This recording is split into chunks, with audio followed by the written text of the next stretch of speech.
గత వైసీపీ పాలనలో జరిగిన విధ్వంసాన్ని కూటమి ప్రభుత్వం సరిచేస్తుందని మంత్రి బీసీ జనార్దన్ రెడ్డి అన్నారు. కొత్తపేట నియోజకవర్గం గోపాలపురంలో సుపరిపాలనలో తొలి అడుగు కార్యక్రమాన్ని నిర్వహించారు. ఈ కార్యక్రమంలో మంత్రి బీసీ జనార్దన్ రెడ్డి, ఎమ్మెల్యే సత్యానందరాజు పాల్గొన్నారు.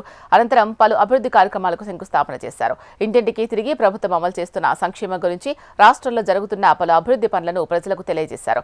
ఏపీ రాష్ట్రం అభివృద్ధి సీఎం చంద్రబాబు సారథ్యంలోనే జరుగుతుందని మంత్రి బీసీ జనార్దన్ రెడ్డి అభిప్రాయాన్ని వ్యక్తం చేశారు. మీకు విమర్శించే హక్కు లేదు. 151 సీట్లు ఇచ్చారు ప్రజలు.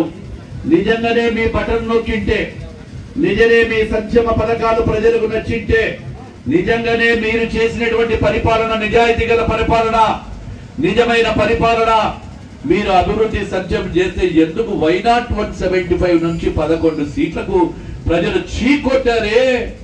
ఇంకా సిగ్గు రాలేదా అని అడుగుతా ఉన్నాను. ఆఖరికి ఈ నాయకుడికి ప్రతిపక్ష హోదా దక్కని దేశ చరిత్రలో ఈ యొక్క ఆంధ్రప్రదేశ్ లో ప్రతిపక్ష హోదా దక్కలేదంటే ఇటువంటి నాయకుడు మనకు అవసరమా అని ప్రజలు కోరుకుంటా ఉన్నారు.